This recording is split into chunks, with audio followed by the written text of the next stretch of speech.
Bem-vindos ao Enemcast Literário, o podcast feito por alunos para alunos que tem o objetivo de transformar grandes obras literárias em valioso repertório sociocultural para a sua redação. Eu sou a professora Tayane Lima do IFTM e espero que esse nosso projeto de extensão ajude você na sua jornada literária rumo ao sucesso no Enem.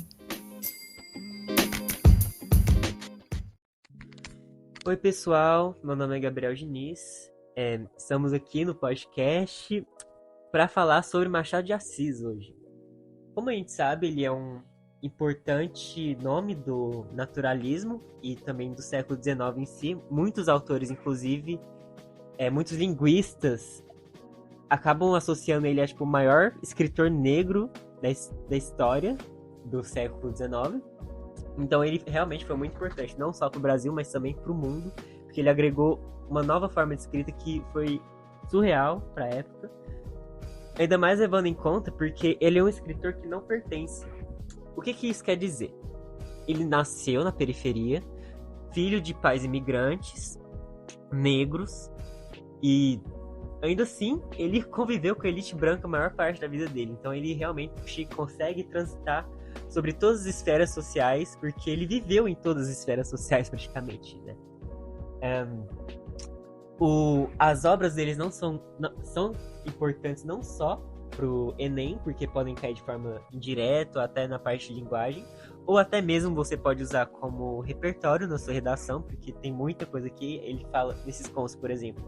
A gente tem uma relação muito explícita, muito forte com o racismo, com a sociedade escravocrata da época, e além disso também, enquanto escola, a gente pode citar problemas na educação em si, ou problemas com dinheiro, situações espelhadas, mas eu vou falar um pouco mais pra frente, é uma característica bem forte dele.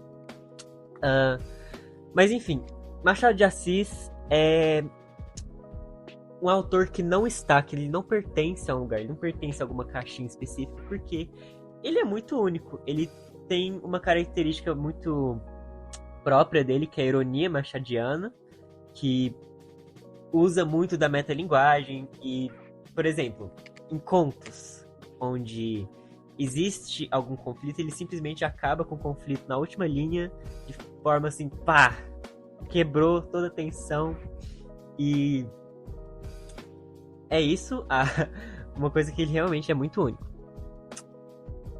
Outra coisa que a gente pode citar sobre ele é que ele tem uma temática não tão convencional, porque causas sociais na época não era alguma coisa tipo em pauta, que todo mundo falava sobre. E ele era moralista, mas não no sentido moralista de, por exemplo, hoje em dia que a gente associa moralismo às pessoas que tentam justificar, ai nossa, ninguém mandou abrir as pernas, né? Nesse sentido, ele é moralista porque ele questiona a moral, assim como, por exemplo, Kant e Rousseau, que tentam falar sobre os padrões sociais, a moral, a ética e toda essa estrutura social que a gente está em volta, né? Que está presente na nossa sociedade contemporânea. Outra coisa importante é que ele tem uma estrutura temática dialética, onde sempre existe uma oposição entre dois polos. O que isso significa? A gente pode citar, por exemplo, o conto do pai contra a mãe, onde uma coisa vale para um e outra coisa não vale para outro. Por quê? A Laís vai falar um pouco mais sobre isso aqui para frente, mas eu vou dar um breve resumo assim sobre o que eu quero dizer com isso. Tem duas situações onde uma pessoa negra fugiu, uma escrava fugiu do senhor dela, e um homem branco que não trabalhava tá fugindo da responsabilidade de ser pai. Qual delas é recompensada na época? É a do branco, óbvio, que tá fugindo da responsabilidade. A escrava que não estava naquela condição, não escolheu estar naquela condição, é a que é punida no final da história, ela sofre um aborto espontâneo, é horrível. E também tem o caso da Vara.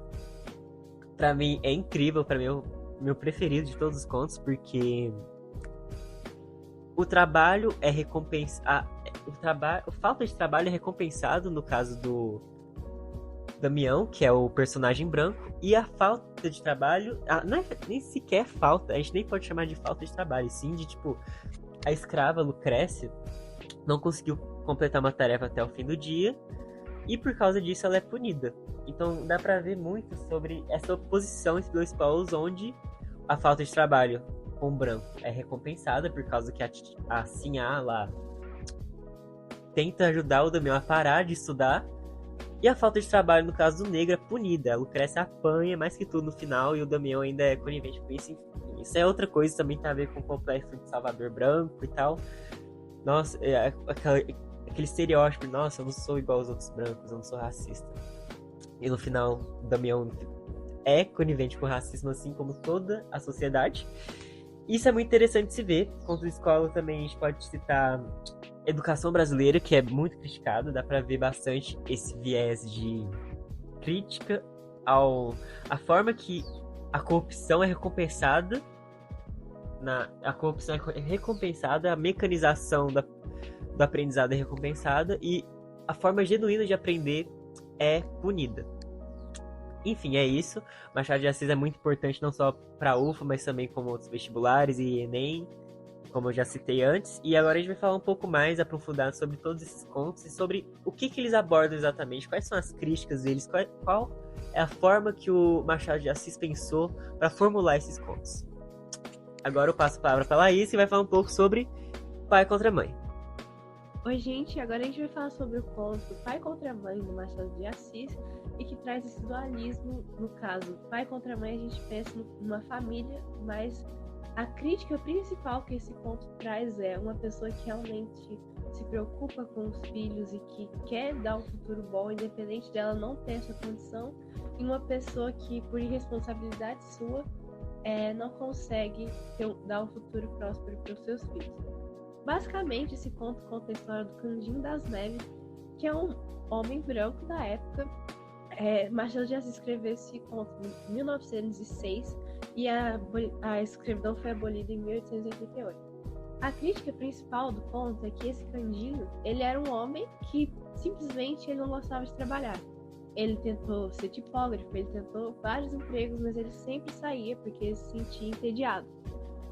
Em um certo momento da vida dele, ele percebeu que ser uma pessoa que caça os escravos fugitivos era o que mais combinava com a vida dele, porque era um trabalho que não era recorrente, ele não teria que trabalhar todos os dias, mas quando ele conseguia pegar o escravo, ele ganhava recompensa. Isso mostra muito o imaginário da época, onde as pessoas viam os escravos muito como um objeto, e como a escravidão tinha sido abolida, tinha toda essa questão, as pessoas que tinham escravos, caso eles fugissem, valia muito a pena pagar uma recompensa para quem fosse caçar eles, porque eles não teriam como comprar outro escravo. Aqui eu peguei uma passagem do livro que explica como essas pessoas caçavam os escravos. Por exemplo, quem perdia o escravo, eles colocavam cartazes por aí, dando uma descrição de como era esse escravo, que eu vou ler agora para vocês. Era assim: quem era, o nome, o dono, a casa deste e a gratificação. Então, era como se fosse um anúncio quando você perde o seu cachorro e você quer que alguém encontre ele. Então a gente percebe essa banalização da vida humana. Basicamente, continuando aqui no enredo do conto, esse Candinho, um dia ele se apaixona por uma garota chamada Clara, que vivia com a tia dela e elas se sustentavam com a costura. A Clara, ela era um pouco preguiçosa, mostra assim no conto que a tia dela trabalhava muito e ela preferia ficar na janela, conhecendo os garotos. E um dia ela conheceu o Candinho. Todo mundo falou pra ela que ele não era a melhor opção pra ela se casar, porque ele não tinha um trabalho, mas ela se apaixonou e eles se casaram. Pouco tempo depois que eles se casaram, ela engravidou. E a tia dela, que é a tia Mônica, sempre falou pra ela: Clara, vocês não tem como ter um filho, fala pro Candinho ter um emprego, porque vocês conseguem pouca comida sendo só vocês dois. Se tiver mais uma pessoa, essa criança vai passar fome. Passaram os meses, a gestação se completou e com 9 meses, faltando pouco tempo para a criança nascer, uma semana apenas antes, eles foram expulsos de casa porque eles já deviam 3 meses de aluguel. E quando a criança nasceu, era um menino, e o Candinho viu que ele realmente teria que levar a criança para a roda dos enjeitados, que era onde você, que não tinha condições de criar seus filhos, você deixava a criança lá. Ele teve que seguir o conselho da tia Mônica de abrir mão do seu filho. E aí, o que acontece? Um desfecho da história é que, enquanto ele não achava emprego, o que ele fazia era procurar por uma escrava, que ela estava sendo procurada por um tempo. O dono dela já tinha colocado os cartazes há bastante tempo e ninguém encontrava ela. E um tempo antes ele tinha ido num lugar onde ela desapareceu e foi averiguar. Quando ele foi levar o filho dele para a roda dos enjeitados, por muita coincidência, ele encontrou ela. Ele deixou o filho dele com um farmacêutico, aleatoriamente, era só uma pessoa que estava próxima, ele deixou o filho com ele, e chamou a moça, chamou pelo nome dela, que era Arminda, e foi e pegou ela. Ela implorou por ele. Falou assim: eu posso ser sua escrava, mas não me leva pro meu senhor, porque ele é muito cruel e eu tô grávida. Aí, outra passagem do texto é: você que tem culpa, quem lhe manda fazer filhos e fugir depois?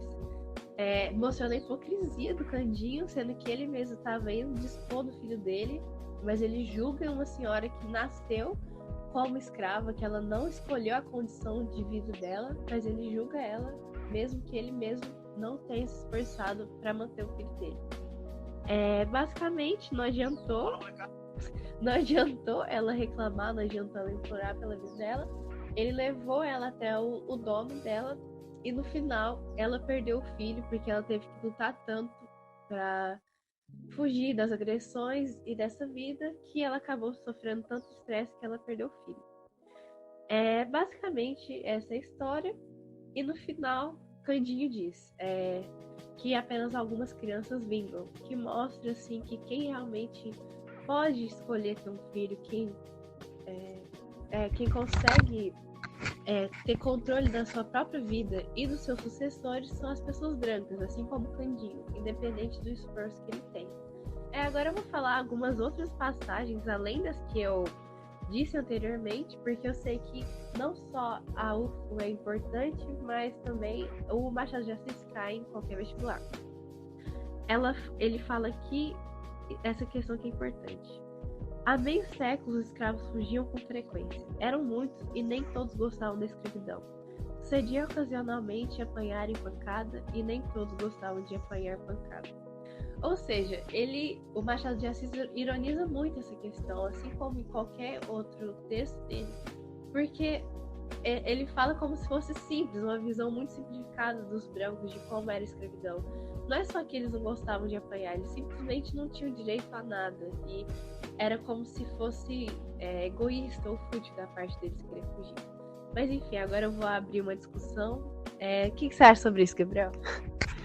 Eu acho que o Machado de Assis é muito bom em expressar essa dualidade, de mostrar como uma coisa vale para um, outra coisa pode não valer para outro. Isso a gente vê em qualquer conto dele, eu falei um pouco no começo. Aí, além disso, eu acho muito interessante algumas coisas meio subtendidas, assim, por exemplo, o nome do cara ser Cândido Neves, tipo Neves, a menina se chama Clara. É uma coisa que tudo tá nas entrelinhas, nada é por acaso nos contos machadianos. Eu acho isso muito interessante. E realmente mostra como apenas algumas crianças vingam. Se você é escravo, aí você faz alguma coisa, não é visto da mesma forma como se você fosse um branco que estivesse na mesma situação. E é basicamente isso, nossa visão sobre o conto. Agora a gente vai continuar falando sobre os contos e espero que vocês desfrutem bastante dessa experiência, porque é super legal. Eu me José Eduardo e eu vou fazer um resumo e análise sobre o conto O Caso da Vara de Machado de Assis. Bom, falando primeiramente sobre os personagens, a gente segue o Damião, que é um jovem medroso que fugira do seminário por não querer seguir a carreira religiosa imposta pelo pai. O próximo é assim a Rita, que é uma viúva e suposta amante do João Carneiro, um outro personagem que, falando do próprio, ele é padrinho do Damião, suposto amante da Rita e também amigo do falecido marido dela. E por último, a Lucrécia, que é uma escrava de apenas 11 anos que bordava na casa da Rita. Bom, resumindo a história, Damião fugiu do seminário numa manhã de agosto anterior a 1850. Espantado, medroso e desorientado por desconhecer as ruas, ele não sabia para onde fugir. voltar para casa era inviável, já que seu pai o devolveria para os padres e ainda o castigaria. Ele então lembrou-se do padrinho, mas logo descartou a ideia por saber de seu caráter mole. Então, tentando se lembrar de alguém confiável, ele lembrou da Sinhá Rita, e que ele, né, na sua ingenuidade, não tinha certeza das relações dela com o padrinho, mas sabia que ela era a única capaz de convencer seu padrinho a interceder esse favor com seu pai. Então ele foi correndo para a casa dela. Ela, então, assustada, recebeu ele, tentando acalmá-lo, enquanto o Damião explicava a situação. O jovem, então, contou todo o desgosto que ele sentia pelo seminário e pediu que ela o salvasse de algum jeito, desse algum jeito de ajudar ele. Ela, então, lembra do padrinho do menino e o pergunta por que ele não pensou em pedir para o padrinho. Então, ele logo em seguida diz que ele já tinha pedido, porém ele achou que o padrinho dele não ajudaria ele por achar que seria muito mole. A Rita então pede imediatamente para um dos criados chamar o João, e para aliviar um pouco a tensão, eles começam a contar algumas piadas, algumas anedotas ali. Porém, nesse momento, a escrava Lucrécia interrompe seu bordado e começa a rir. A Rita então ameaça castigá-la com uma vara, caso ela interrompesse o trabalho novamente. O Damião, então, comovido com a fragilidade e acanhamento da escrava de 11 anos, prometeu a si mesmo apadrinhá-la. Acreditava assim que, se caso precisasse, a Rita não negaria perdão, porque além disso, ela não tinha culpa de ter rido da piada. Nesse momento, o padrinho de Damião chega na casa da Rita e ela pede para ele ir imediatamente atrás do pai do menino para tentar livrar ele do seminário. Ele, sendo extremamente submisso a ela, vai basicamente instantaneamente para lá. Bom, um tempo depois, 5 vizinhas chegaram para tomar café com a dona da casa. A Sinhá Rita pediu ao jovem para repetir a piada da manhã, da qual tinha gostado muito, a mesma que havia feito a Lucrécia desvirtuar-se do serviço. Bom, mesmo tentando se esquivar, ele se sentiu na obrigação de contar. Teve sucesso entre as amigas, porém dessa vez a escrava não ria, ou ria por dentro com medo do castigo da Sinhá.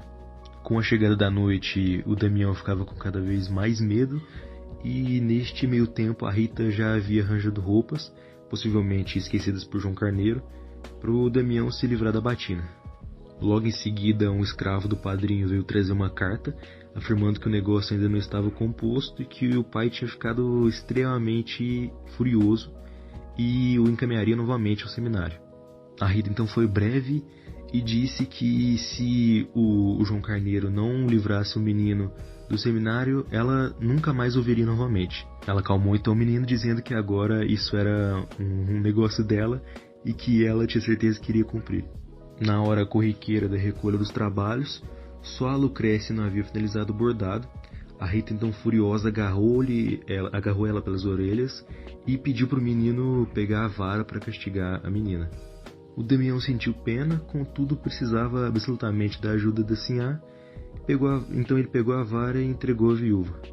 Bom, fazendo uma breve análise, temos aqui a crítica explícita ao interesse e egoísmo reinante nas posições sociais. O Damião tem consciência que, se interceder a favor da jovem, a salvará do desumano castigo. Contudo, não pode ir contra as convicções da senhora, porque ela estava ajudando ele a sair do seminário. Por mais que haja comoção, dó e piedade em relação a Lucrécia, seu objetivo está acima de qualquer situação. O interesse subjetivo é somente o que importa para ele. A mesquinhez do jovem é reflexo de sua posição, tanto financeira quanto interior. Inclusive, o Machado foi insensível às crueldades da escravidão, porém ele também declarou que o conto em questão não tratou da escravidão propriamente, e sim da falta de princípios da classe social vigente perante perspectivas que visem apenas instâncias individuais. Bom, o conto que eu achei bem interessante também é o conto de escola. Eu vou falar um pouquinho sobre ele aqui. O conto se passa no ano de 1840 e fala sobre Pilar, uma criança que em um dia comum estava em dúvida se iria brincar ou ir para a escola. Então lembrou do esporro que tomou do pai por ter faltado à escola e, com medo disso, ele decidiu ir para a escola e não brincar. Em sua escola havia um colega de sala chamado Raimundo, que era filho de um professor extremamente exigente, que se chamava Policarpo. Raimundo chamou Pilar, informando que queria conversar depois, porque não poderia conversar no meio da aula e, com medo do mestre, eles não queriam ser alvo da palmatória, que era algo bem comum naquela época. Depois de certos cochichos de curiosidade, Raimundo revelou que tanto queria falar, que daria uma moeda do tempo do rei a Pilar e, em troca, Pilar o ensinaria a fazer a lição, porque Raimundo estava com algumas dificuldades. Então, Pilar pensou muito se o que faria seria o certo e, por fim, aceitou o acordo. Mas os dois não contavam com outro colega de sala, chamado Curvelo, que estava os observando. O tal menino observador, que era o Curvelo, contou tudo o que viu sobre a troca ao professor, e o castigo foi o que mais temia, a palmatória, 12 em cada mão. Além da moeda do conflito ter sido arremessada na rua por medo do Pilar, Pilar estressou-se muito e jurou ao Curvelo na saída que iriam se acertar. Só que isso não foi feito, já que Pilar perdeu o menino de vista em uma das ruas que percorria para chegar em casa. No outro dia, Pilar acordou como se nada tivesse acontecido. Acordou de bom humor, estava usando suas calças novas e esperava encontrar a tal pratinha, que no caso era a moeda que o Raimundo tinha dado a ele. Só que em seu destino, em direção à escola, ele encontrou uma companhia de batalhão de fuzileiros. Empolgado ao som do tambor, o seguiu. Não foi para a escola e, depois de acompanhar o batalhão, foi à Praia da Gamboa. E assim, voltando para casa, com as calças todas molhadas, sem a moeda nem os ressentimentos. Bom, então, esse conto fala que mesmo tão novos, né, a gente está sujeito a cometer corrupção. A maioria das vezes a gente acaba esquecendo que fazemos isso diariamente e estamos tão acostumados que não percebemos. E como que isso pode cair no Enem? Então, a corrupção é algo muito interessante a ser discutido. Quando a gente fala em corrupção, a primeira coisa que vem na nossa mente é política, só que não é bem assim. A corrupção está sujeita para qualquer pessoa a qualquer hora. No conto, o meio de corrupção foi a cola, pois o Pilar estava ajudando o Raimundo em sua lição e isso não era permitido. E corrupção pode ser uma coisa até bem simples, como isso. E no Enem poderia cair. E no Enem poderia ser tratado a corrupção em modo geral, não só em política.